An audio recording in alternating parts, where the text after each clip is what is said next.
പറയണ്ട, നിങ്ങൾ വെറും മണ്ണ. നിങ്ങളുടെ തലയ്ക്കകത്ത് മണ്ണ. ശാന്തേ, നിങ്ങൾക്ക് പറ്റിയത് പോലീസ് പണി തന്നെയാ. എങ്ങാണ്ടൂന്ന് കയറി വന്ന ഒരു കിഴവൻ പിള്ളേരെ ഒറ്റയടിക്ക് കയ്യിലെടുത്തു. അയാള് പാട്ട് പാടുന്നു, ഡാൻസ് ചെയ്യുന്നു. ഞാനൊന്ന് ഡാൻസ് ചെയ്താലോ? ഓട്ടം തുള്ളലൊക്കെ കുറച്ച് എനിക്കറിയാലോ. കുട്ടികളോട് നന്നായി പെരുമാറി അവരുടെ സ്നേഹം പിടിച്ചെടുത്തില്ലെങ്കിലേ ഇവിടുന്ന് ഓടിത്തുള്ളി പോവേണ്ടി വരും. ഓടണോ തുള്ളണോ എന്നുള്ളത് ഞാൻ നിനക്ക് കാണിച്ചു തരാം. കുറച്ചു നേരം വെയിറ്റ് ചെയ്യും. കാണാം. മോൻ ഗംഭീരമായിട്ട് ക്രിക്കറ്റ് കളിക്കണ്ടല്ലോ. ക്രിക്കറ്റ് അല്ലാതെ എന്തായാലും കളി ഗംഭീരം തന്നെ. മോന്റെ ഈ മിടുക്കും കളിയൊക്കെ കാണുമ്പോ എനിക്ക് എന്റെ കുട്ടിക്കാലം ഓർമ്മ വരിക. അതെന്താ? ഇതുപോലെ തന്നെയായിരുന്നു ഞാനും. അന്നത്തെ കളി കള്ളനും പോലീസും കളിക്കില്ല.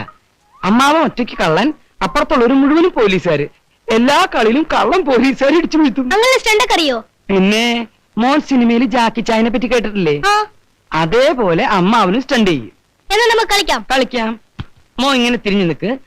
അമ്മാവൻ ഇടിക്കുന്ന പോലെ കാണിക്കുകയുള്ളൂ, മേല് കൊള്ളില്ല കേട്ടാ. മേല് കൊണ്ടില്ലല്ലോ. വാ, ഇനി ഇതുപോലെ തന്നെ വന്ന് നിൽക്ക്. അതുപോലെ തന്നെ വീഴണം. അയ്യോ, ഞാൻ ഇടിക്കാം. ഓ, ഞാൻ വീഴാം. ഞാൻ വീഴാം.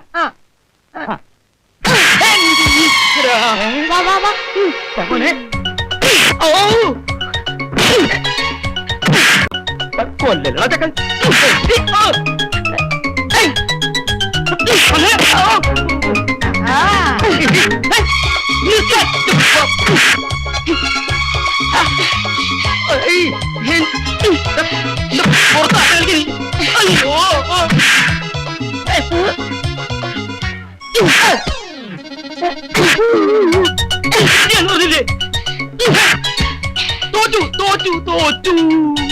ഇത് നല്ല കളി, എന്നും കളിക്കാം.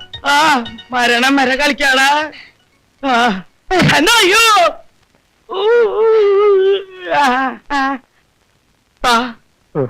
പത്രല്ല കൈ തരാൻ. എന്റെ മൂത്ത് എന്തെങ്കിലും വ്യത്യാസം ഉണ്ടാ? ഒന്നുമില്ല. ഇവിടെ എവിടെങ്കിലും പൊട്ടിയിട്ടുണ്ടോ നോക്കി. ഇവിടെ പൊട്ടിയിട്ടുണ്ട്. പുറത്തോടിഞ്ച് വരാനല്ല, അല്ല വായിൽ ഉപ്പുരസം തോന്നുന്നുണ്ട്. ചെറുതായിട്ട് ഒരു പുരസില്ലേ? എന്നാ ഉള്ളു പൊട്ടിയിട്ടുണ്ടാവും. അവൻ നല്ല മിടുക്കനാ. എന്നാ ഒരു നല്ല ഇഷ്ടായി. പൊട്ടിനെ നിന്നെ ഞാൻ കൊല്ലും. ഇപ്പൊ ശരിക്കും അടി ഓടിയായി. ആരാ മീര ഇത്?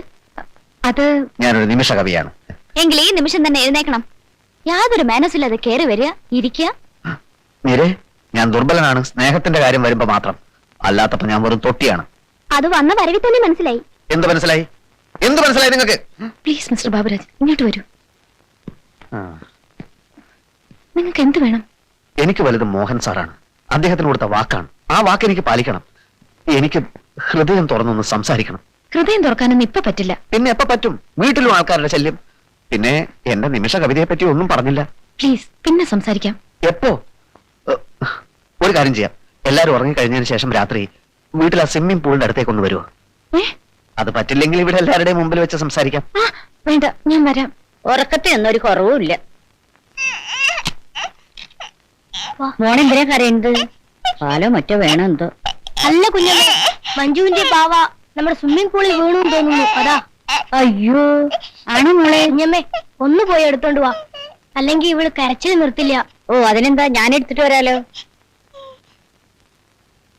കുഞ്ഞമ്മേ, പുറത്ത് നല്ല മഞ്ഞുണ്ട്. ഇത് തലവഴി മൂടിക്കോ. തണുപ്പ് കാലല്ലോ ഇത്.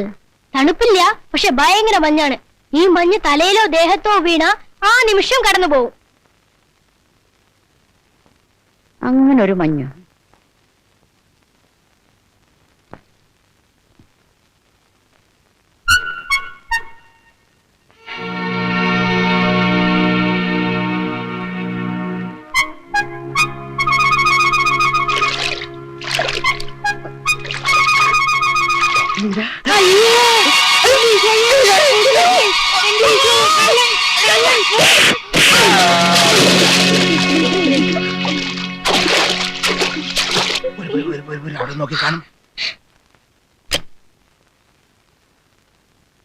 എന്തായി?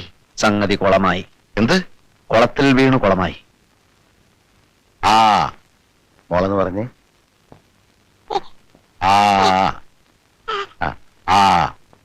എന്നാ പോട്ടെ, എന്നാ പോട്ടെ, പോട്ടെ പോട്ടെ പോട്ടെ. മോൾ ആനയെ കണ്ടിട്ടില്ലേ? എത്രയും വലിപ്പമുണ്ട് ആനയ്ക്ക്? വലിയ. ഇനി പറഞ്ഞേ ആന. ആന. ഞങ്ങൾ ഒരുപാട് ശ്രമിച്ചതാ അങ്കിൾ, അവൾക്ക് മിണ്ടാൻ പറ്റുന്നില്ല. മെന്റൽ ഷോക്കാണത്രേ, ഒരു ട്രീറ്റ്മെന്റും ഫലിക്കുന്നില്ല. അതൊക്കെ പണ്ടല്ലേ. ഇപ്പൊ മുത്തച്ഛൻ വന്നില്ലേ, മഞ്ജുമോള് മുത്തച്ഛനെ നോക്കി മുത്തച്ഛാന്ന് വിളിക്കും അല്ലേ? അല്ലെങ്കിൽ വേണ്ട അമ്മ പറഞ്ഞേ, അമ്മ.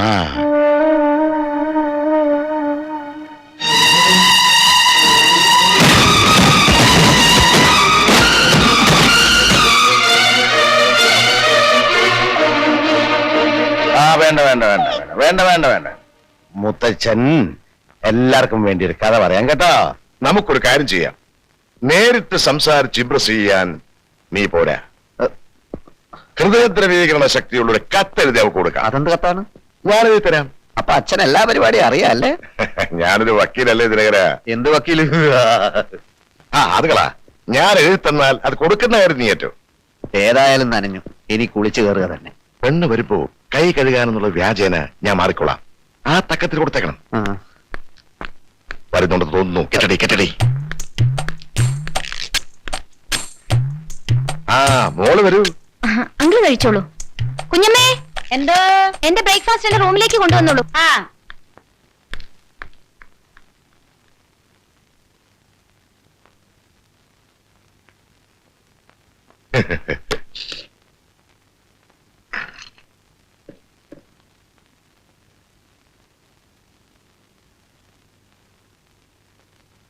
ഇനി ഒന്നും നോക്കാറില്ല. കത്ത് ദോശക്കടയിലേക്ക് കയറ്റിക്കോ. കത്ത് ദോശക്കടയിലേക്ക് കയറ്റിക്കോ.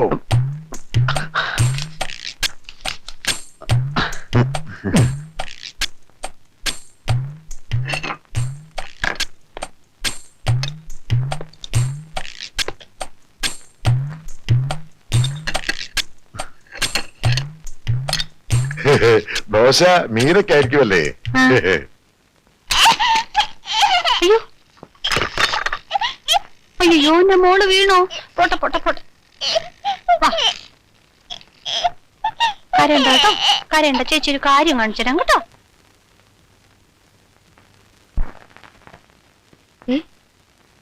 ഇതാരാ ഇവിടെ കൊണ്ടുവച്ചേ? ഓ, നമ്മൾ ഡൈനിങ് ടേബിളിൽ ഇരിക്കുന്ന ഇഷ്ടമല്ലായിരിക്കും.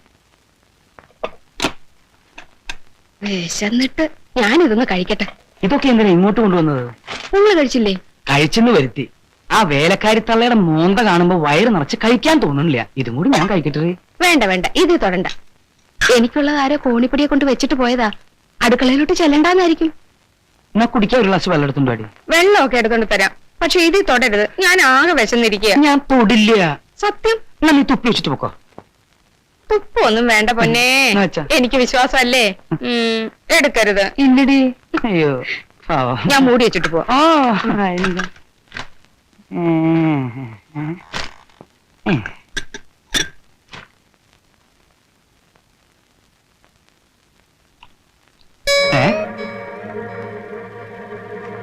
ഇതെന്താ ഇതിലൊരു എഴുത്ത്? എന്റെ ഓമ വിധി കേൾക്കാൻ കാത്തു നിൽക്കുന്ന ഒന്നാം പ്രതിയെ പോലെ എന്റെ ഹൃദയം പെരുമ്പറ കൊട്ടുകയാണ്. പറയൂ, വിധി പറയൂ. എന്നെ ഇഷ്ടമാണ് എന്നായിരിക്കണം ആ വിധി. ഇഷ്ടമല്ല എന്ന് പറഞ്ഞാൽ ഞാൻ തളർന്നു പോവും. എനിക്കറിയാം, എന്റെ ഹൃദയേശ്വരിയും ഞാനുമായുള്ള ബന്ധത്തിനെതിരെ ശബ്ദമുയർത്താനും വാദങ്ങൾ ഉന്നയിക്കാനും തൽപര കക്ഷികൾ നിരവധി ഉണ്ടെന്ന്.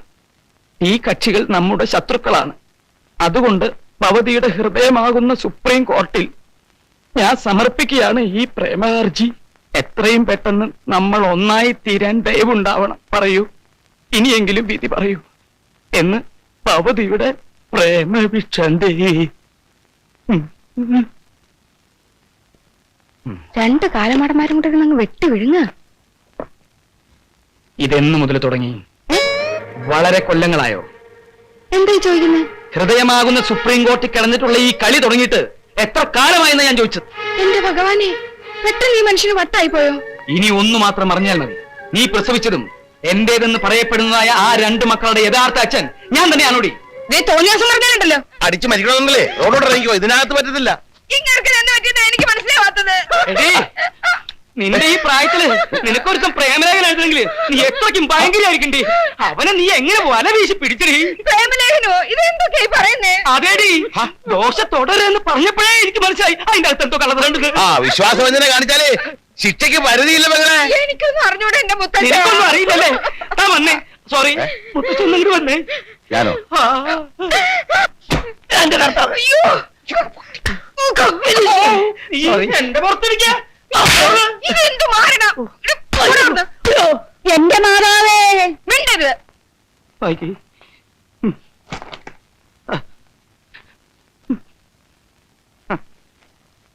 മനസ്സിലായി. എന്ത് മനസ്സിലായി? ഇത് എഴുതിയത് ആരാണെന്ന് മനസ്സിലായി. ഓ എങ്കിൽ പറഞ്ഞതാ, ഞാൻ ഇപ്പൊ തന്നെ പോയി അവന്റെ കഥ കഴിക്കും. കഥയൊന്നും കഴിക്കണ്ട, നിർബന്ധമാണ് രണ്ട് ഇടി കൊടുത്തത്. ഓക്കെ. ആരാ? ഇതൊരു വക്കീൽ എഴുതിയ പ്രേമലേഖനമാ. വിധിയും കോട്ടും ഒക്കെ കണ്ടില്ലേ? ഉവ്. ഏത് വക്കീൽ? പുറത്തുനിന്നൊരു വക്കീൽ തന്റെ ഭാര്യയ്ക്ക് കത്തെഴുതുമെന്ന് ഞാൻ വിചാരിക്കുന്നില്ല. എന്ന് വെച്ചാൽ? ഓ അത് ശരി, അവൻ. എടാ വക്കീലേ, ആരാ ഇവിടുത്തെ പ്രേമ ശിക്ഷാന്റെ? നിന്റെ പ്രേമഹർജി എന്റെ ഭാര്യയുടെ അടുത്താ? അയ്യോ, അതൊക്കെ അവരുടെ കയ്യിലെത്തി. അപ്പൊ നീ തന്നെയാണ് എന്റെ അടല്ലേ? നിനക്ക് എന്നെ മനസ്സിലായില്ല. എന്താണ്? അയ്യോ എന്റെ അമ്മോ, അടിച്ച കൈ ഒടിക്കച്ച. അല്ല വക്കീൽ സാറേ, എന്റെ അമ്മോ. അയ്യോ